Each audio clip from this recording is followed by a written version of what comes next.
B, sasabihin ako sa'yo. Ano yun? Ba't ka galit? Sinong hindi magagalit? Nainis lang ako sa binigay ni Kagawad.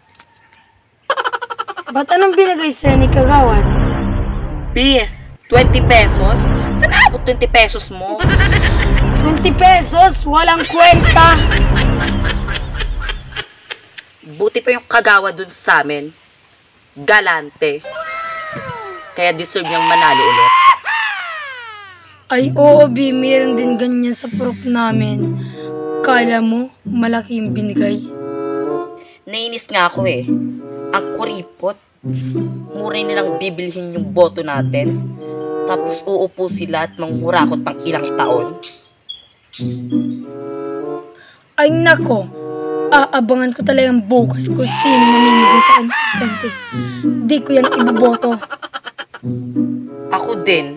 Aabangan ko din yan. 2023 na. 20 pa din ang isang kilong ang bigas. 50 pesos na. Pura ka dyan, B.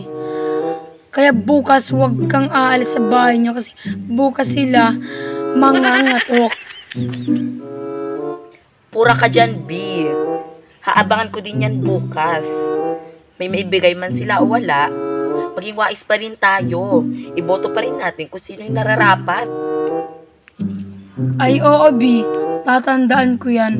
Basta ako, di ko ibuboto yung swapang na bida-bida pa. Kaya kayo mga Kagawad, magbigay man kayo ng maraming pera, hindi nyo na kayo uuto. Dahil wais na kami sa darating na botohan. Pura ka dyan! Pura ka dyan!